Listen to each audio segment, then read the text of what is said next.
you. Thank you for everyone for being here. I'm actually so excited to be here, and it's so good to see the youth in the room too. So thank you for being here.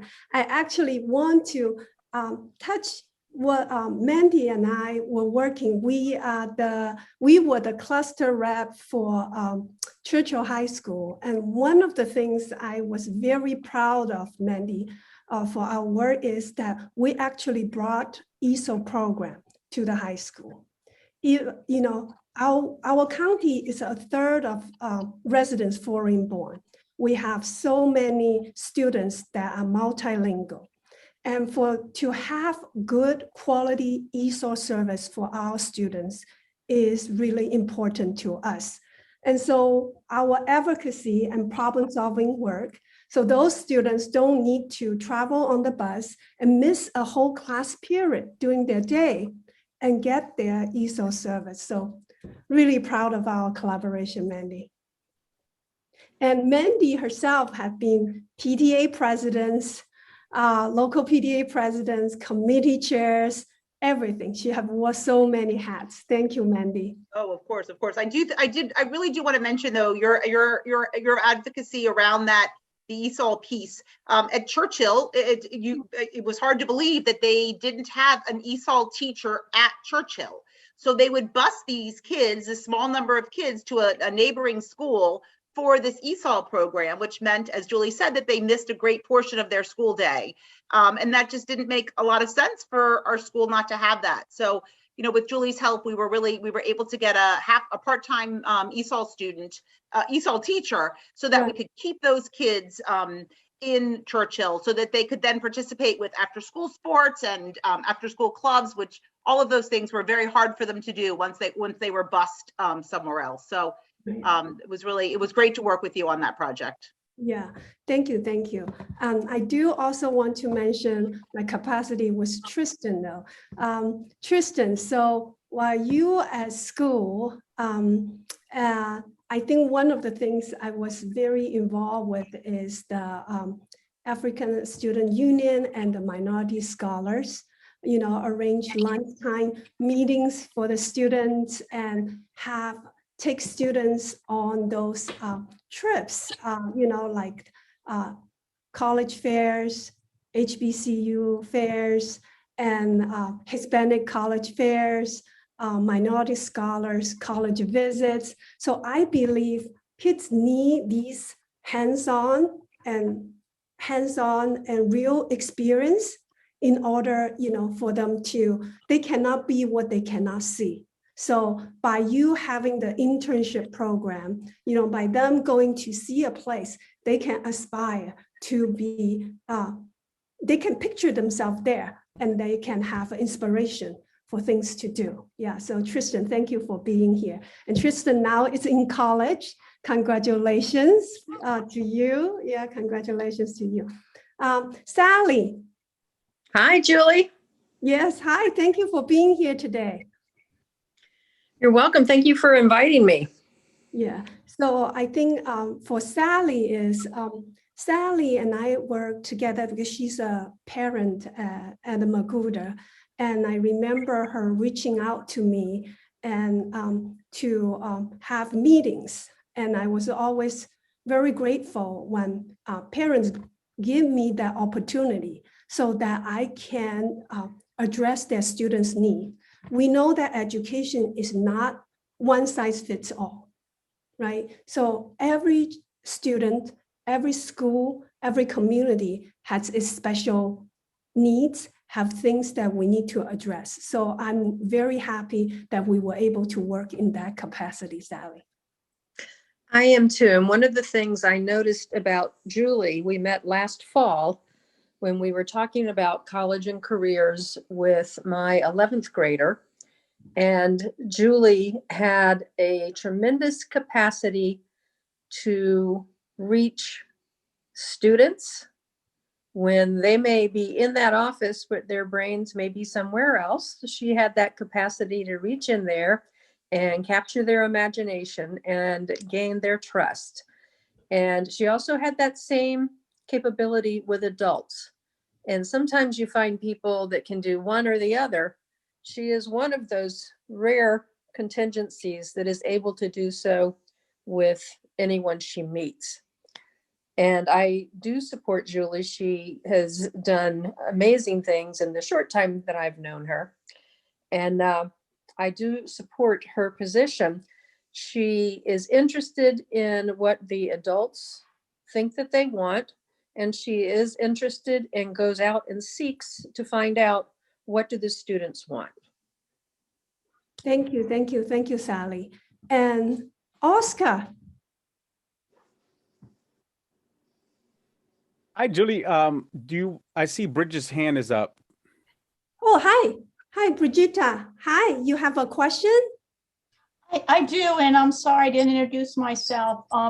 Actually, I was very interested to know more about you, and I know that most people, excuse me, don't know about school board candidates. So Yeah. one of the big issues, obviously, is with the CRT. And I wondered if you could address that, because there's so many controversial comments made about that. And Yeah. some of the things that I've heard about Montgomery County schools is so appalling to me. And I wondered if you're addressing that in your campaign at all. Okay. Can we go to that question later? I do want to talk to Sure. all the peoples here and do my presentation. Maybe that answer your question. So if not, then we can answer that at the end. That's Yeah. perfect.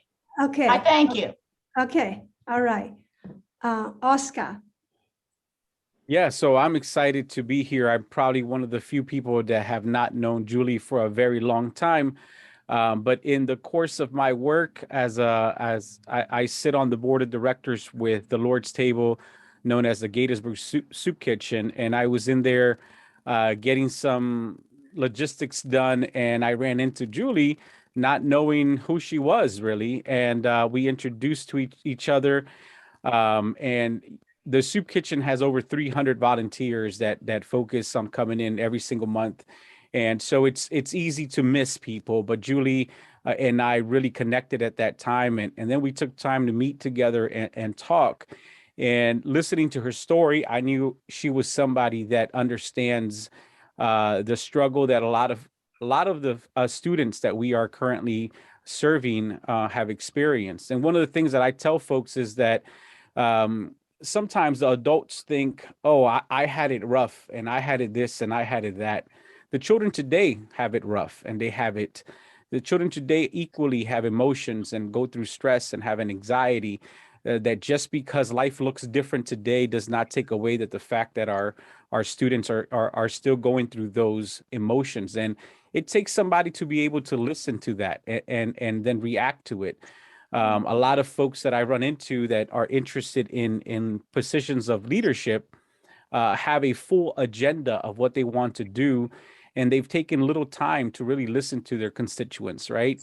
Yeah. What is happening across the country might be important to be aware of, but really what's happening across the street is equally, if not more important, and what's happening in our schools.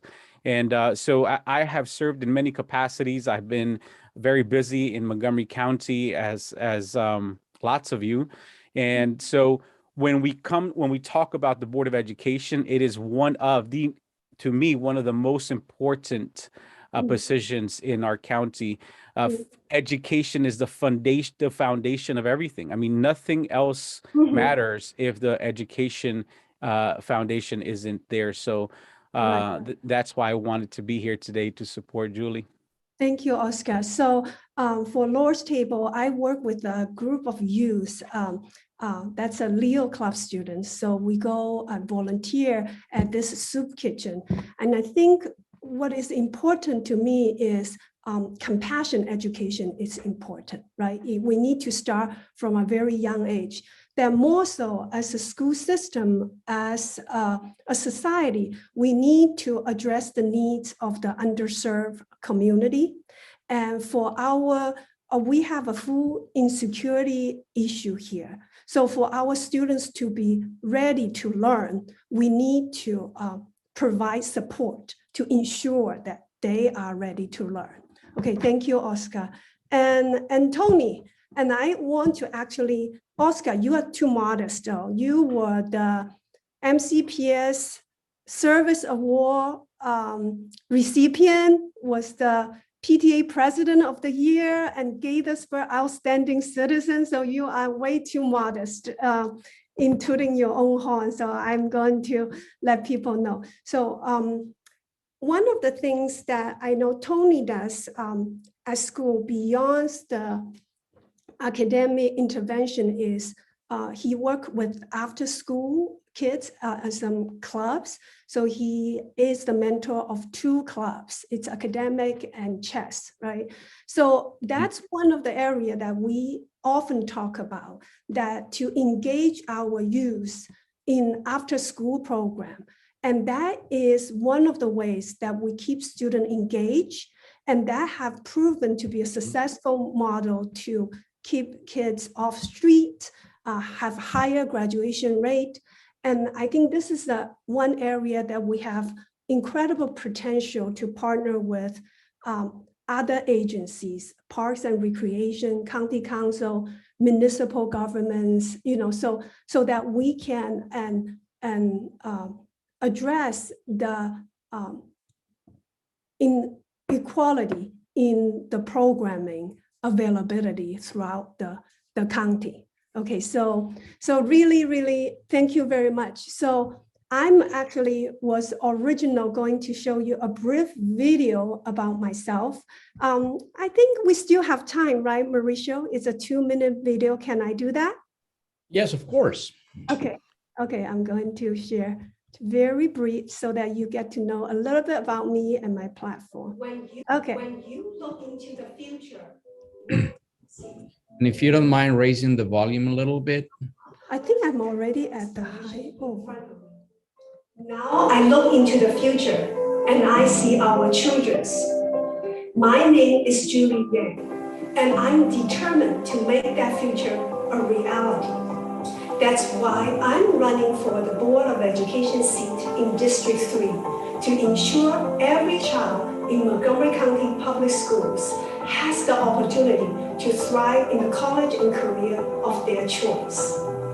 I grew up in extreme poverty at a time when girls stopped their education after elementary school. I am one of the lucky ones. I went on to receive a master's in education and have since dedicated my life to helping communities ensure their children too have the opportunity I was given.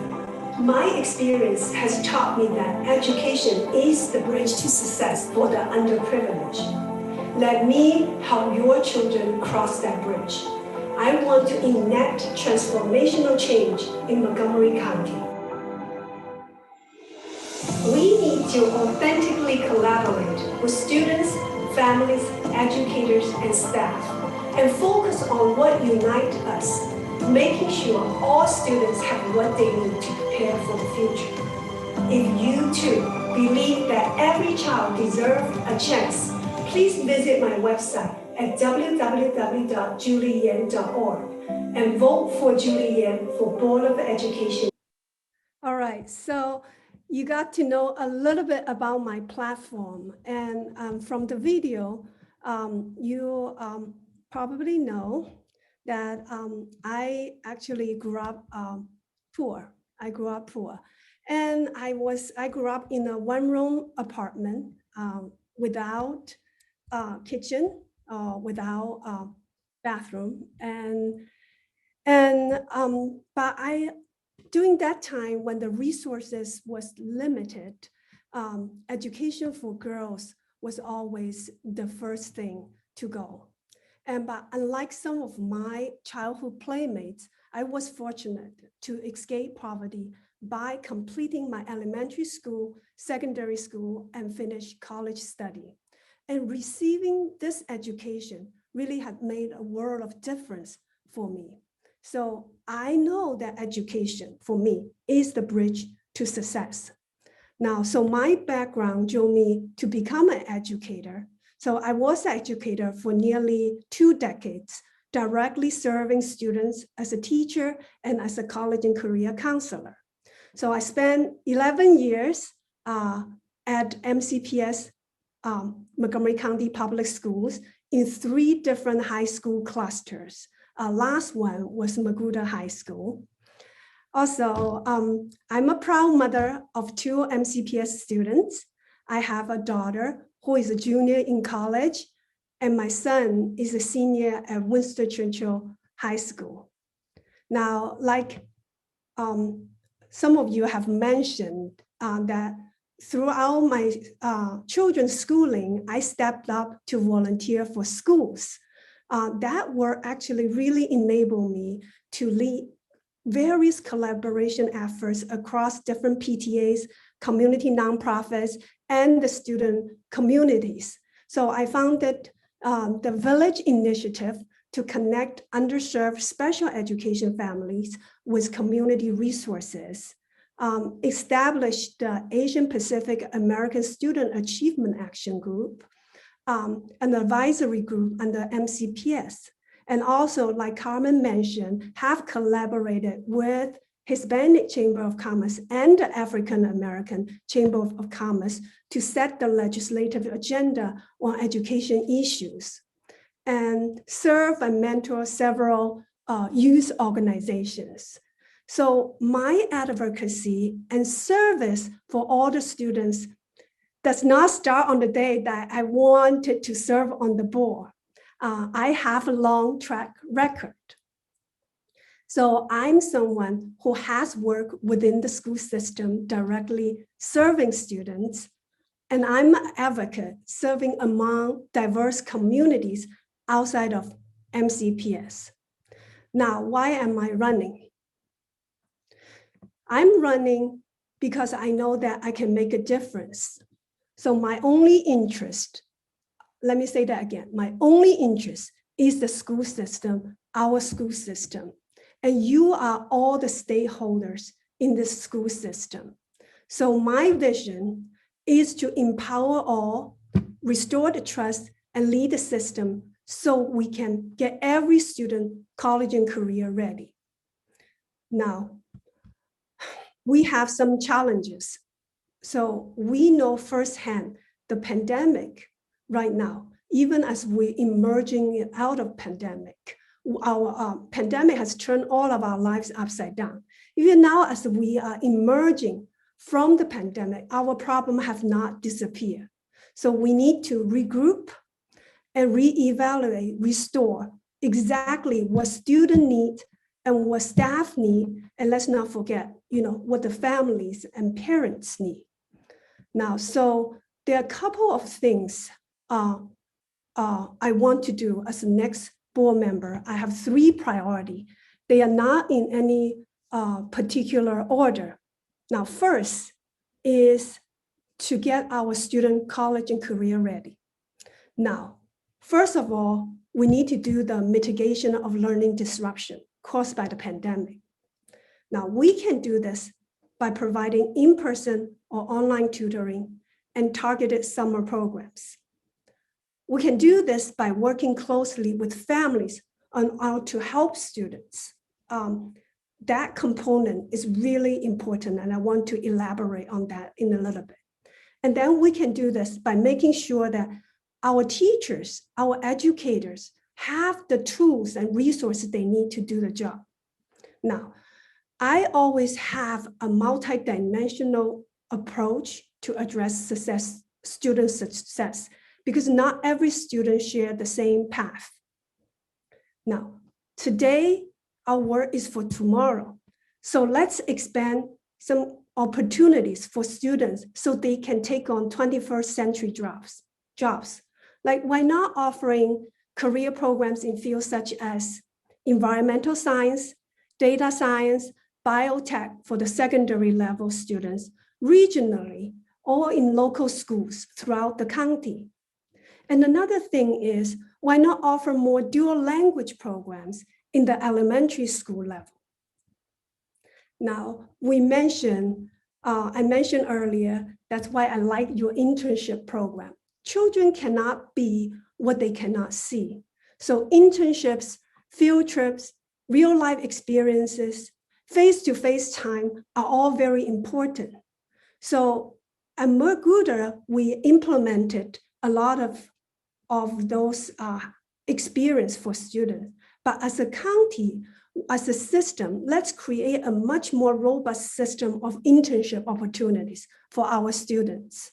We can partner with, we are a county that's so rich in these resources, right? So let's partner with the local businesses, scientific institution, biotech, or government agency to create these internship opportunities so our students can be exposed to possibilities. And this is one of the ways we can close the opportunity gap. Now, I know that we must not neglect the 1/4 of MCPS students who do not pursue a higher education degree after high school, okay? So their path is just as important. Our internship programs must include opportunities for them, and we need to strengthen our career and technical education pathways. Now, the second part of my priority is community engagement.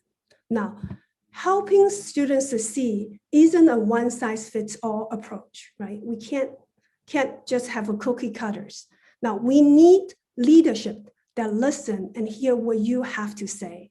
And that's how our decision become the right decisions. So let's be honest.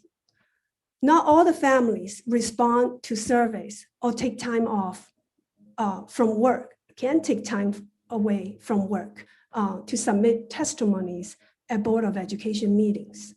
We need to meet the MCPS community where they are. Now, in the past few months, our grassroots campaign effort to meet people across the county, I feel is the best way to do community engagement. Now, when I was on the campaign trail, many people share that no Board of Ed candidates have ever knocked on their doors. But that's not how I want to operate. That's not how I want to communicate. I'm not coming into the role set in my ways, like Oscar was saying, that I want to represent families and students. I want to know what people think. Now, when I was in the community, one grandpa approached me and shared with me that he thinks the school breakfasts are really sugary. So that prompted me to look at the sugar content in our school menus. So it is this type of engagement that we need at the board so we do not overlook any important issues for the families. Now, we should continue this conversation both in person and virtually. So I think what really matters here, and then will set me apart, is that I'm available, have the drive and willingness to go above and beyond to raise up the community's voice and work with the community. Now, so with my frontline experiences and knowledge and your engagement and feedback, I believe we can bring fresh, new, solution-driven ideas from the community for the board. The third priority, and this is one that's very close to my heart, is the mental health and well-being of our students. This is personal to me. One of my most difficult moments as a parent was driving my high school daughter to address a mental health crisis moment. What we need are long-term proactive solutions and move away from patchwork solutions and last-minute budget requests, right? So we are requesting more psychologists, more social workers. We are requesting lower counselor to student ratios, but this cannot always be addressed like a special appropriation. Let's make this happen by making sure that Board of Education adopts student mental health as a permanent agenda item and phase in all this in our future budgets. Now, in addition, though, I support grassroots peer support mental health program.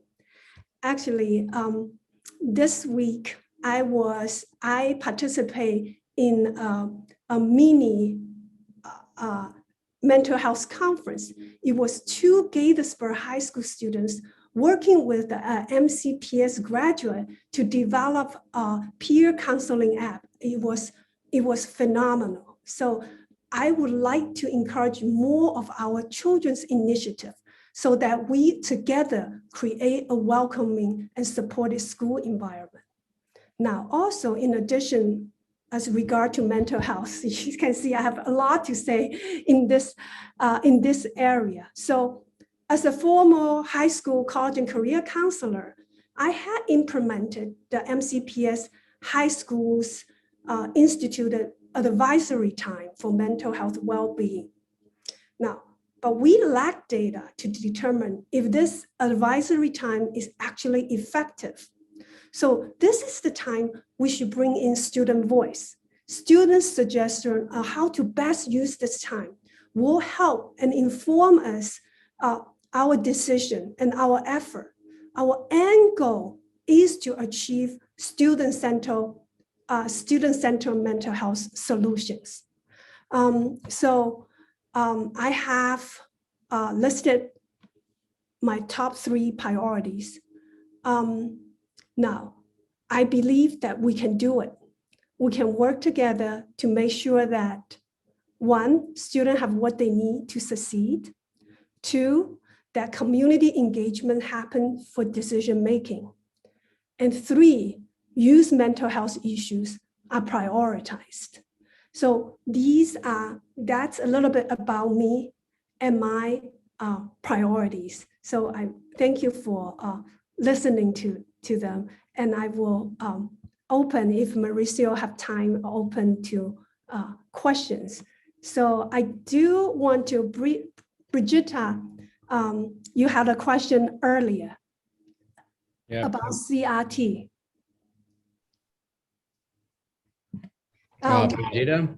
Yes, I was asking about the critical race theory. And there's a lot of information that I'm hearing about inappropriate books in the schools and what they're trying to teach the 1st grade to 3rd grade, and it's inappropriate. And some people say, no, they're not teaching CRT. And I guess since you've really got a good insight to what's been going on in Montgomery County, I wonder if you could address that. It's a very controversial thing. And I don't have student in the school system anymore. I mean, my daughter's 50, so you know she went to school a long time ago. Right. We actually have 2 students here that just graduated MCPS. So I think CRT, everyone's definition of CRT is different, and you're right that it's a controversial issue. Now, as far as I know, we are not teaching CRT in our school system right now. Now, I do want to say that we do teach history, and I do want to say that there are a lot of historic wrongs that our society is trying to heal, trying to move forward, trying to learn from our experience so that history does not repeat itself. And as a school system, I think it's very important that our decision is transparent, our decision involved community's input. Yes, Carmen. Carmen, you are on mute. Yes, I know. Okay. You can hear me now, right? Yes. Okay. So, whoops, I'm trying to lower my hand here. Okay. One of the things that I hear people, the talk I hear for this race is, how do we know that we're electing people on the board that can manage and navigate? So I have two-part question. Navigate the board in itself, because there are going to be people of different viewpoints, as well as trying to put initiatives in place when you might get pushback from the teachers unions, right? Mhm. So that's one question. And the second question that I hear a lot is when you're talking about doing outreach to the community, just a lot of people think not everybody goes to PTAs. No, not all the parents are able to. Yeah, Sometimes it's one parent home that has 2 or 3 jobs. right. How, and you talked about doing some outreach, going where they are. How would you propose doing that? How would you do that effectively? So it's a Right. 2-part question. I'm sorry, but I took advantage of my time. Of course. So can I answer the second question first? Then we'll Yeah, go of back course, to the of first course. one about the community engagement part, which is really important. So as an immigrant myself, okay, and as someone who speaks English as a second language myself, I really understand the economic barriers, the cultural and linguistic barrier many of our families face. And so for me, the community engaged piece has to be meeting people at their level. How do we do that? How do we do that? Meet people where they are. How do we do that? So one of the things is we have trusted partners in the community, right? And I think that by doing it with trusted partners, I think we will get a lot more involvement from the community. I'll give you an example. I was collaborating with the MCPS recruiting team for staff for the MCPS system. Okay, we were recruiting supporting staff for this particular event.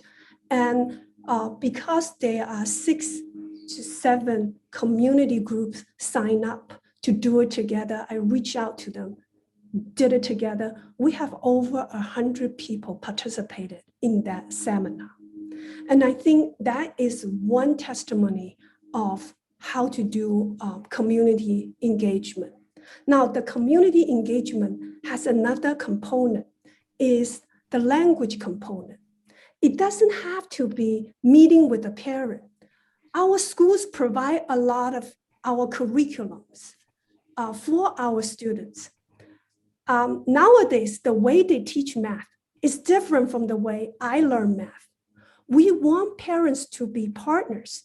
So we need to give this information to the community in the language of the different communities so that parents can truly be a partner for the education.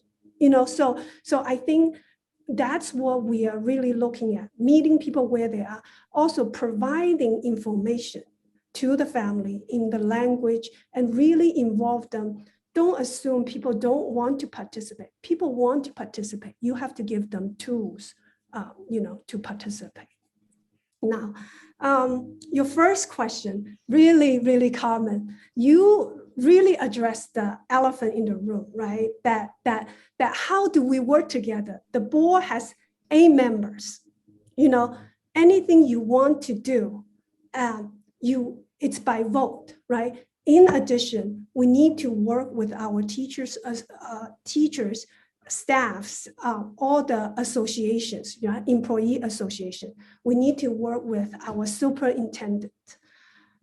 It is the hope that all these relationships are collaborative and ongoing. So these are several suggestions I have.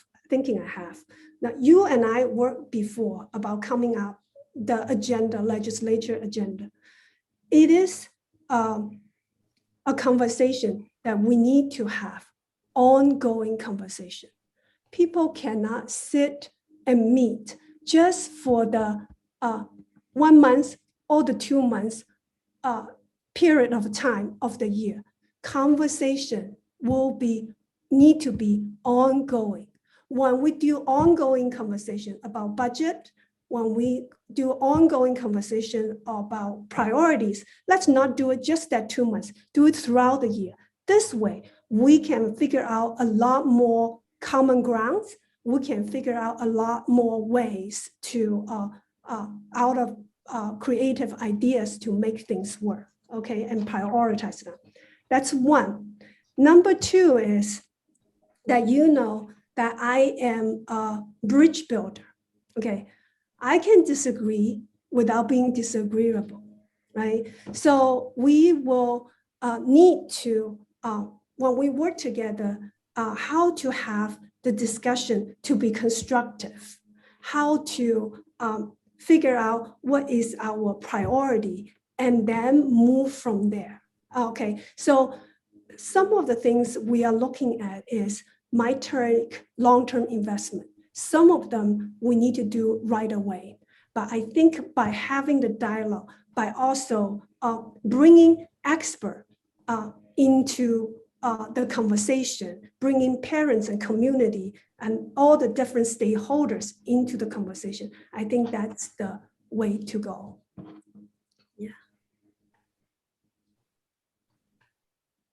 Does anybody else have any questions for Julie? The floor is open right now, so anybody who wants to ask a question, feel free to ask it or raise your hand. Julie, I do have a question. Sure. That's been coming to the attention of the media recently, which is about the proposal for increased leadership in the public schools and the system itself. What is your view on increasing leadership, and what are your main initiatives to tackle many of the issues that we currently have with the quality of education in the county?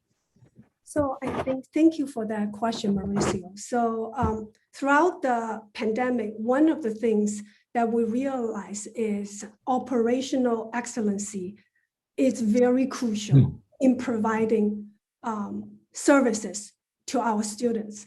The buses need to show up, right? The communication to the family needs to be clear and transparent. We need teachers, we need staff in the building to work with our students. So for me, our top priority, classroom needs are always our top priority.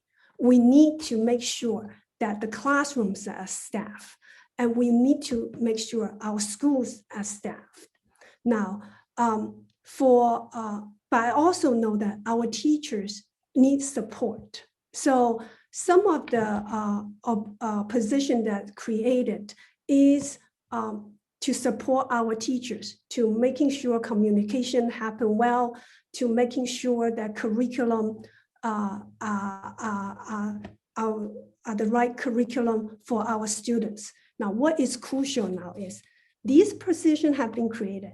Then how are we keeping these positions accountable? Are we getting the result of what we want? The original intent of creating these positions. So the evaluation, the accountability piece is very important right now. And so following up on that question before we go on to Brigida that just raised her hand, how do you plan to keep teachers motivated? Currently, there's a shortage of teachers in the public schools, and more than 600 have expressed their interest in either resigning early or changing careers. How do we tackle that problem? What are your initiatives on that regard? Thank you, Mauricio. Thank you. It's not 600. It's about 800, I think. That's the number. It's even worse. Yeah, it's worse. Typical years, we do have about 600 teachers turnover, I think, retirement and all that. So you actually really, this is a really serious problem. I was looking at some data. The data showed that in the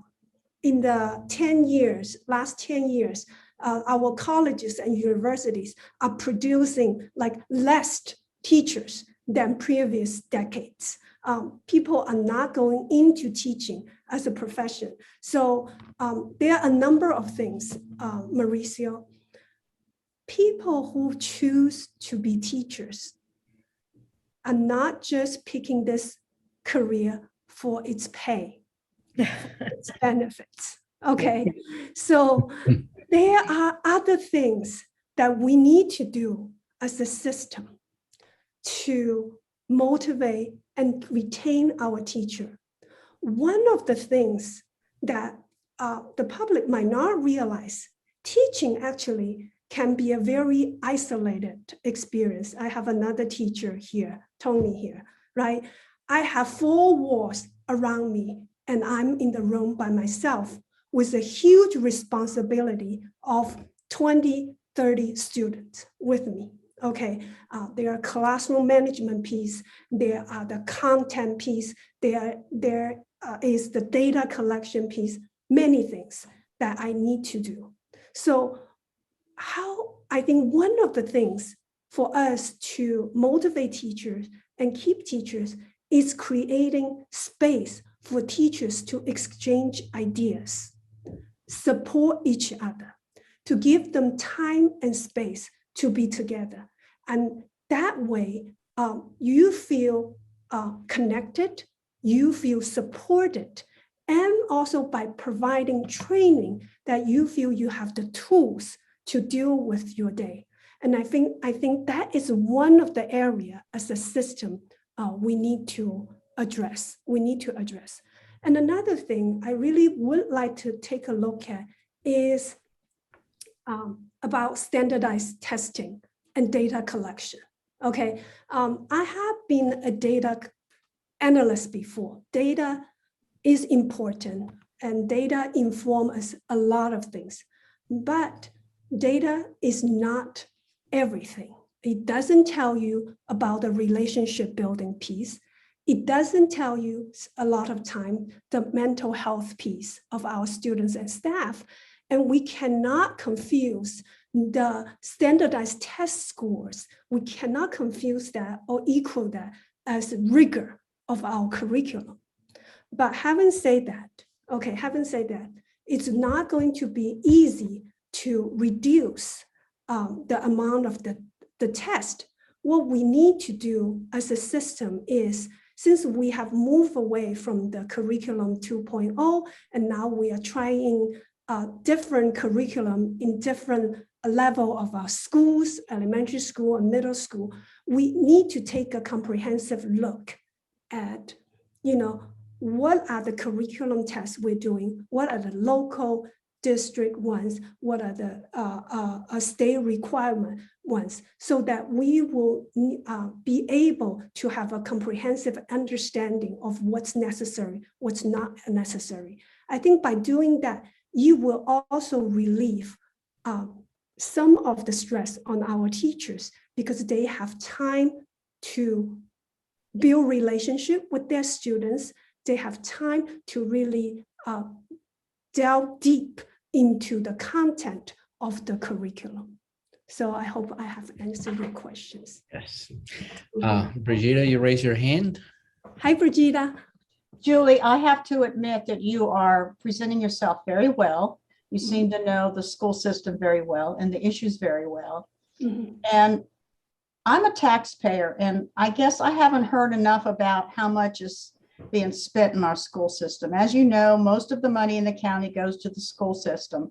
Right. And a lot of the problems that taxpayers have, they want to know, are we getting the best education for the students for the dollars being spent? And there is a lot of problems with all the money that's being spent on so many consultants, and it's not going to the kids. Mm-hmm. And so I've also heard, and I read about the achievement, not just in Montgomery County, but the whole education system, and who's influencing the National Education Association and the achievement gaps. And you talk about statistics, you've obviously been analyzing a lot of it. The achievement gap has gotten worse. And do you think it's going to continue to get worse? What are we going to do about this issue? And again, I haven't heard you talk about budget. I think that's something, if you have debates, that's something you should always address, because most of us don't have kids in school anymore, but we are concerned about the money we're spending and are we getting our dollars worth? Mm-hmm. Thank you, Brigida, for the question. I just want to correct you, it's Brigitte, but that's okay. Brigitte, I'm so sorry, Brigitte. No problem. I'm glad you correct me, because I always want to say the right name, when I address anyone, even including my students. About the achievement gap, actually, before the pandemic, we actually, the MCPS system as a system makes some headways in that area, was able to increase the graduation rate across the board. Now, with the pandemic, we know that it had really hit our youngest learners hardest, hit our special education population, English as a second language population, very hard, hit our underserved population very hard. So we do have a lot of grounds to make up. Now, here is what I will say. Let's change our mindset a little bit. Instead of calling it a learning loss, because we didn't lost it if we never originally had it.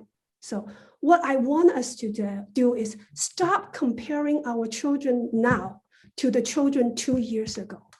Let's work with where they are now.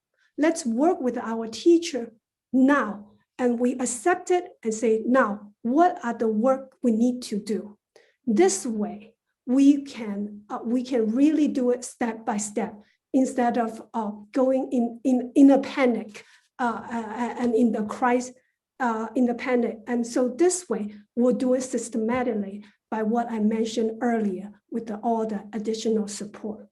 Now, thank you for the budget question. So you are correct. Half of the county budget is to MCPS. And for many years, in many areas, people have been requesting about the accountability piece. Now, board members are part-time positions without staff. I would really want to advocate for the board to have a researcher that serves the board. So that way, we actually the board can look into many things, when issues brought to the board, when reports are coming to the board, we have researchers also that can help us prepare and dig into the data a lot more. Now, the accountability piece will be something I know many also board members, current board members are also advocating for the accountability piece. So that will be one area I will also be looking at. And we are just scratching the surface of many things that we need to talk about in education, but we've been here for an hour now. So I'd like to ask if there's one more question for Julie at this point, and we'll give the time for that question, and then we will wrap it up.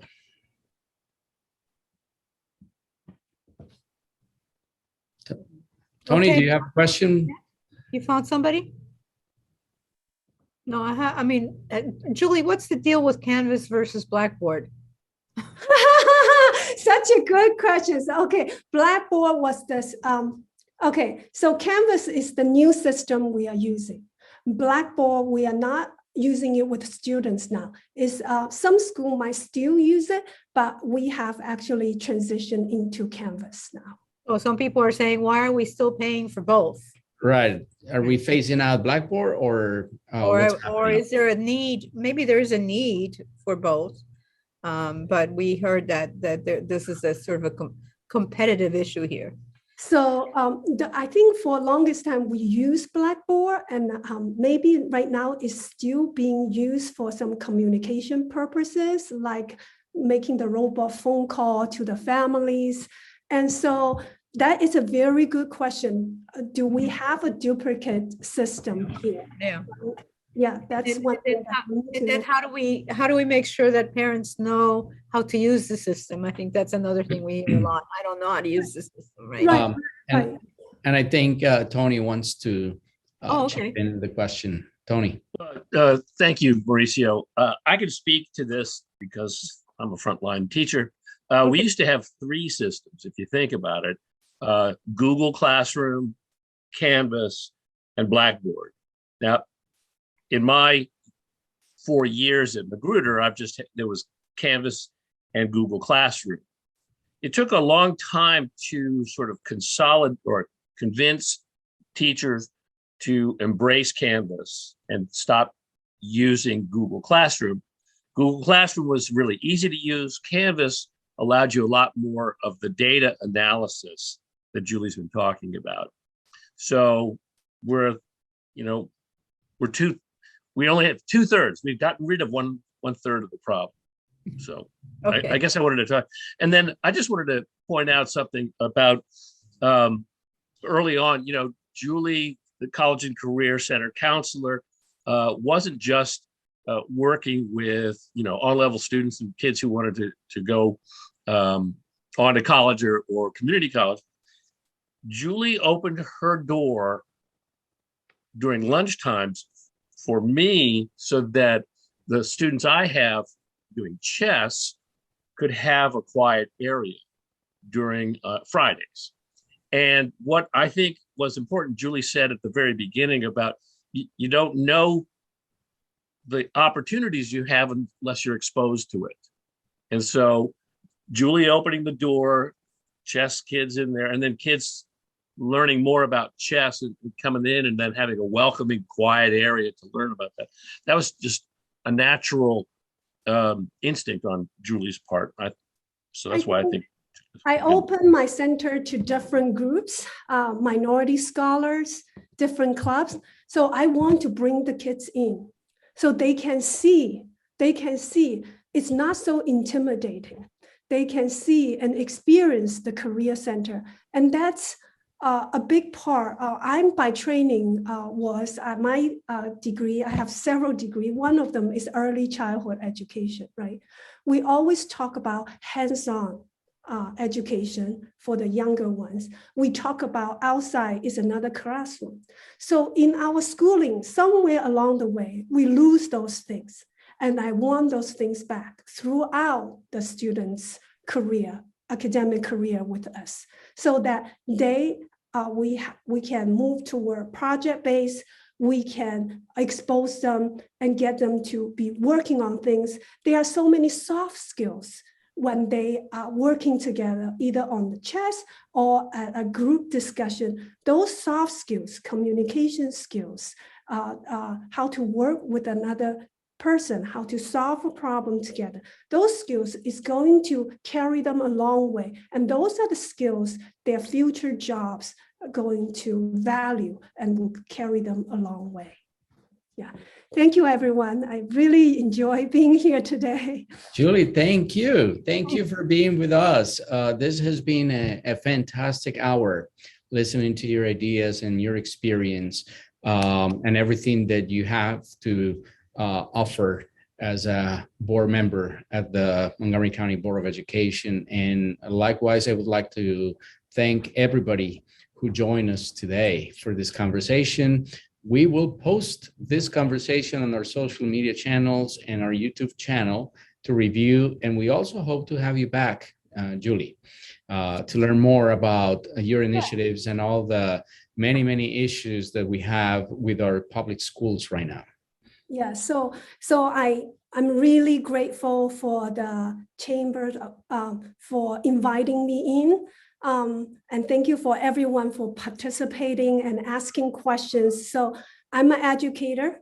I'm part of our MCPS community. I'm one of you. So I ask humbly for your support and for your vote so we can make sure every child in our county can succeed. Thank you, everyone. Thank you, Julie. You're very inspirational. I like it. Thank you.